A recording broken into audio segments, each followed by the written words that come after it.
going to welcome you back to the Principals Podcast on this snowy day. I have Little Bo Peep there, or it was Mr. Heim with his hat, along with Mr. Bandera. We just finished up a Cahoots. We got to give mad shout outs for Mr. Pitts, who finally won today. He ran the table for the most part, missing a few.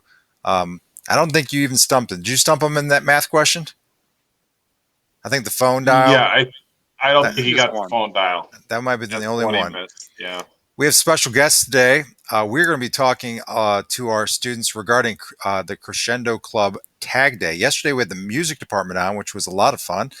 They were certainly talking about the unique side of recording music using this type of technology, which is not always great. And I know Luke could probably talk about that because of recording with 100 people singing and or playing an instrument with everyone playing. We kind of talked about it being sounding like the Charlie Brown Orchestra, and it has nothing to do with the individual player. It has everything to do with the audio on these computers. So we have Anna and Brigit, we have Lou and Will, and it's interesting because I never say Louisa and I never say Willard, but that's how it pops up on here.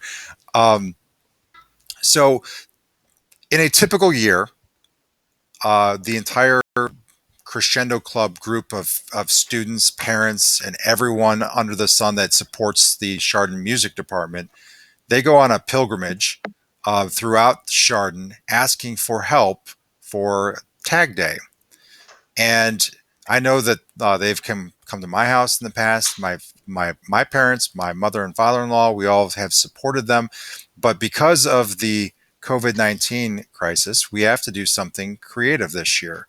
So, Brigit, will you talk to us briefly about what Crescendo Club Tag Day looks like this year and how we can kind of find out how to support you guys? Yeah. Okay. So Tag Day this year is going to be 100% virtual. The kids are not going out. We're not doing any of that.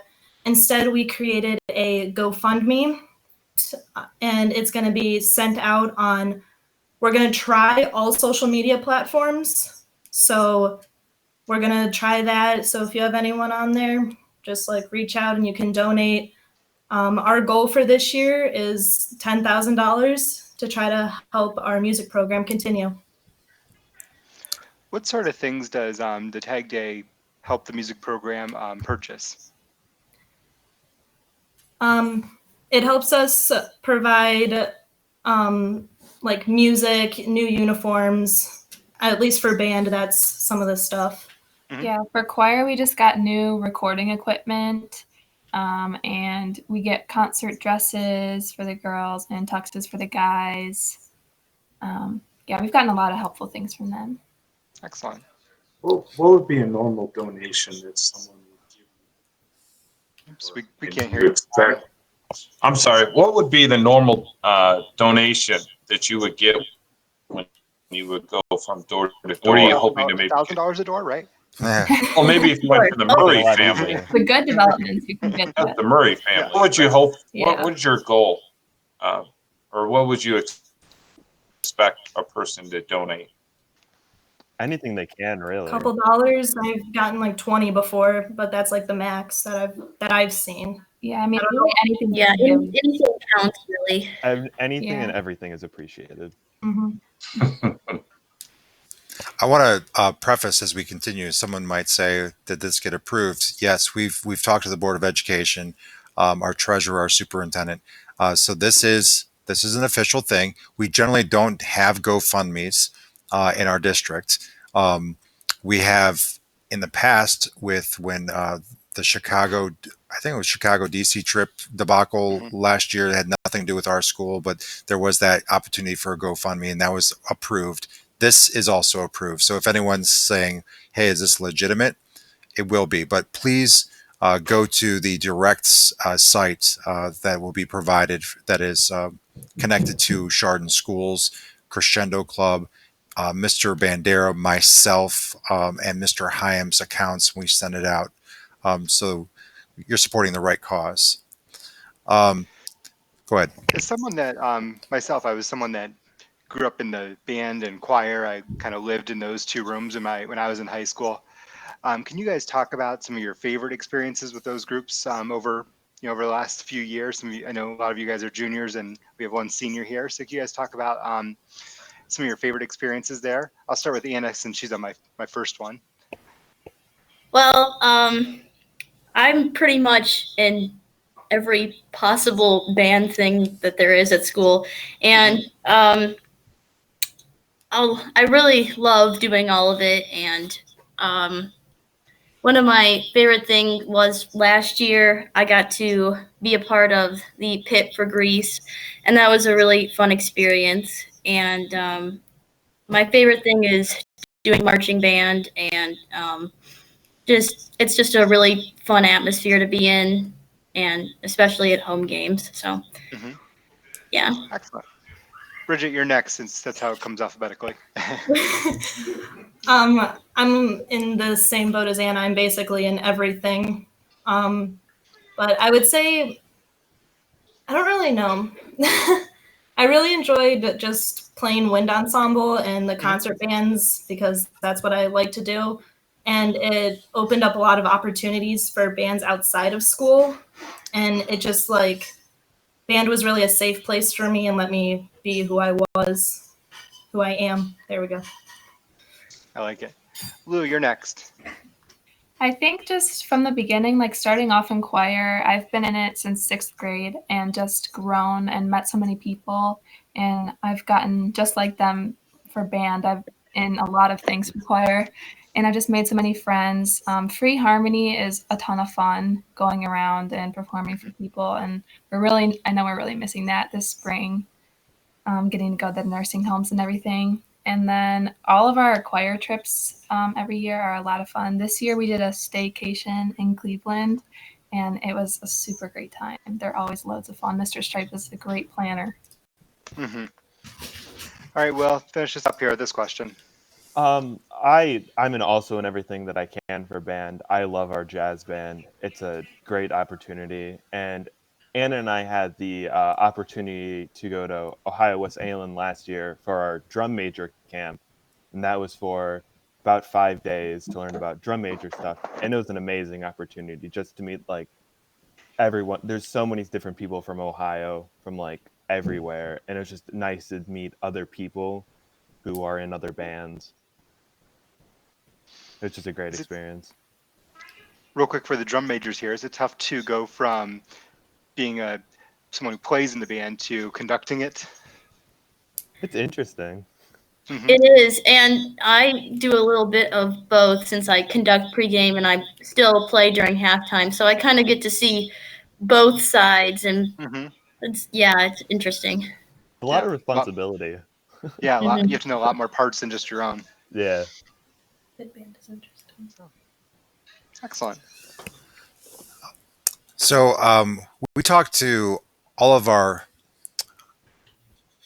musicians yesterday towards Mr. Strife, Miss Lickler, Miss Parabeck. They absolutely miss you guys.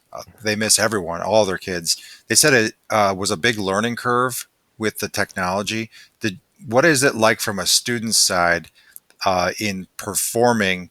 Like right now, it's nerve-wracking just talking to us this way.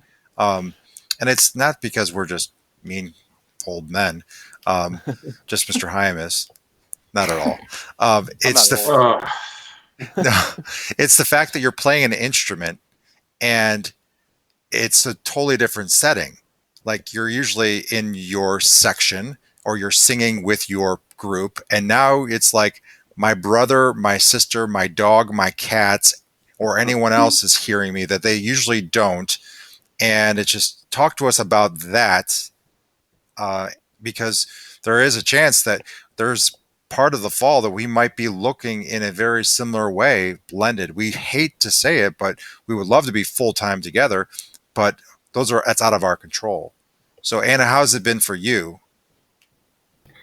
Well, just like we have to record ourselves for band, and I tend to be a lot harder on myself when I'm just recording, and it's like different than just regular practicing, because if I tend to like make one mistake, then I just keep recording, and it takes a while because I don't know. I'm just like a lot more.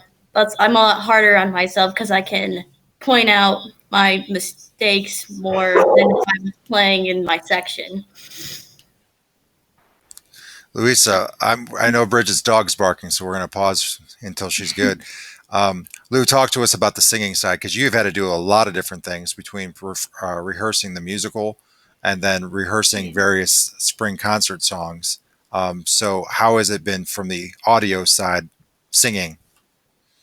It's really hard, like without the rest of the choir. It's just not like you just don't get the full effect.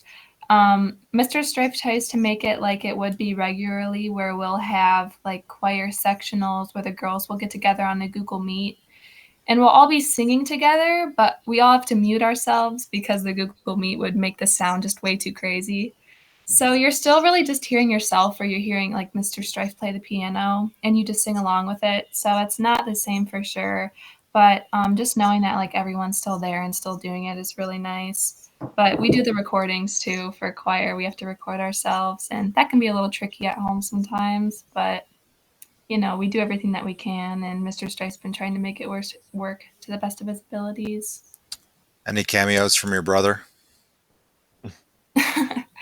He's in an a cappella group at school, and I hear him sometimes in his room for sure singing with them. But yeah. Mr. Heim can carry a tune. I would, Mr. You know, Bandera. we don't have many listeners as it is. If I try right now, we would have even fewer. So I'm not even going to go there. Mr. Even Van on a Doren Friday. sang with us before. He'll come in and sing with the guys. I enjoy coming up and singing sometimes. You could, if you get real creative, you could look up my old YouTube videos of, because YouTube was a thing when I was in high school, not like Chaim and Murray.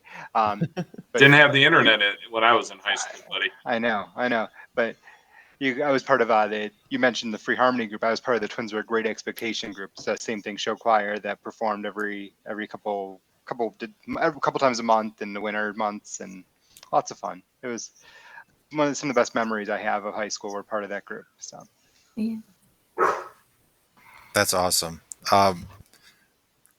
Will, talk to us about yours.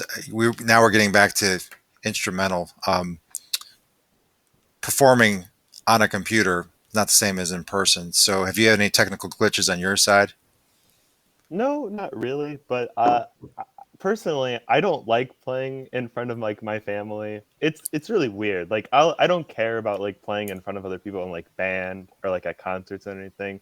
But personally, it feels really weird to play in front of my family. So I have to like find an opportune time when none of them are home, and it gets kind of crazy because I'll have to make up an assignment because it's like nobody's left home, and I'm like it's too weird playing when people are home for me. It's weird. Brigit, has the dog come to play and sing during any of your rehearsals? Well, considering she doesn't like the instrument I play, she does start barking at me. So that's fun trying to avoid. Yeah, I mean, I think playing for band like now is a little different since I don't know if I'm going to do it in college. So it's just, I don't know. I'm just taking it one day at a time, and I really hope she doesn't start barking again. no worries, we've all been there. So, Mr. Bandera is knee deep in writing down every single student and or staff member that's been in here that shared their favorite quarantine meal. I think that the majority of us here would say that 90% of our meals were homemade, made at home in some capacity. So, Mr. Bandera, show's yours. So yeah, I've been asking everyone what their favorite meal they've either had from home, or something that they made, or something that they got from a restaurant during since we've been on quarantine. So I'll start with Will this time. Will, what's your favorite quarantine meal so far? I've gotten congents a couple of times. Okay. That was pretty good. And I've made some pizza rolls. Those are always pretty good. What's your congents topping of choice right now? I like pepperoni and banana peppers. That sounds good. All right, Lou, you're up. What are you eating during this quarantine? One day I was super hungry and we got Bob Evans of takeout, and I tried the Rise and Shine burger and it was amazing. I don't know if it was because I was just super hungry, but it was amazing. It blew my mind. Nice sunny side egg on there, and yeah, Yep. sounds good. Brigit? So I felt really motivated one day, and I decided to make stuffed mushrooms from my grandma's recipe and chicken cordon bleu, along with brownies and chocolate cake. So Very nice. yeah. Very nice. That sounds like a great meal. All right, Anna, finish us up. Favorite quarantine meal so far? Well, when it's nice outside, we try to go out on the grill. And so this weekend on Sunday, it was really nice. So we had some hamburgers and a nice salad, and it was nice. Excellent. Yeah. Excellent. Do you have any shout outs you want to give to anyone before we close out today? Teachers, friends, anyone out there? I guess just the music teachers at the high school, since they do so much and are continuing to put a bunch of hard work into all of this. Yeah. Also, like all the adults in the Crescendo Club who put together a virtual tag day. Miss Lickler and Mr. Strife and Miss Parabeck for all the work that they're doing for their students at home and all the assignments that they're making. All the teachers throughout Chardon, they're doing amazing with this situation, and I am really going to miss all of them next year. And likewise, we're going to miss you. Mhm. So as a reminder, Crescendo Club is going to organize this, put it on a GoFundMe. It's going to be on social media. What day can we expect this? I think they said Saturday in the last Crescendo Club meeting. So tomorrow. Yeah. So May 9th? Tomorrow. Okay. I'm May pretty 9th. sure. I think that'll be that's what they were aiming for. So Perfect. We'll get this published. We'll get it out there. We'll send it out. We'll retweet it. Send it to emails. So this will happen tomorrow. Look for it. Mr. Heim, what's tomorrow's weather going to be like? So at least they don't have to walk outside. Tomorrow not going to be a good day. However, I did look in next Saturday, and we're calling for mid 60s and mostly sunny next Saturday. So I'm pulling it up right now. Looks like It changes every minute. It it does. changes every minute, but tomorrow we're looking at in the mid 40s, cloudy. Next Saturday, mid 60s and partly cloudy. So most importantly, tomorrow is going to be cold. You can be on your mobile device. You can be on your computer. You can, certainly contribute as much as you can and support Chardon students for all of our music band that helps support all of the music that you see and hear and all the performances that are out there, both top to bottom. Brigit wants to add something. There is also a video going out of a couple people reading a script, also talking about Tag Day. I think they're trying to get that out tomorrow as well. So look for that too. Looking forward to it. Well, we appreciate your time. We hope that you stay warm and stay healthy, and we'll certainly see you all on a field and or inside of a gym floor soon, because that's our auditorium. But embrace each other, celebrate today, and we will see you hopefully tomorrow. And that means soon. So take care, everyone. Happy Mother's Day, everyone. Happy Amen. Mother's Day. Happy Mother's Day. Bye.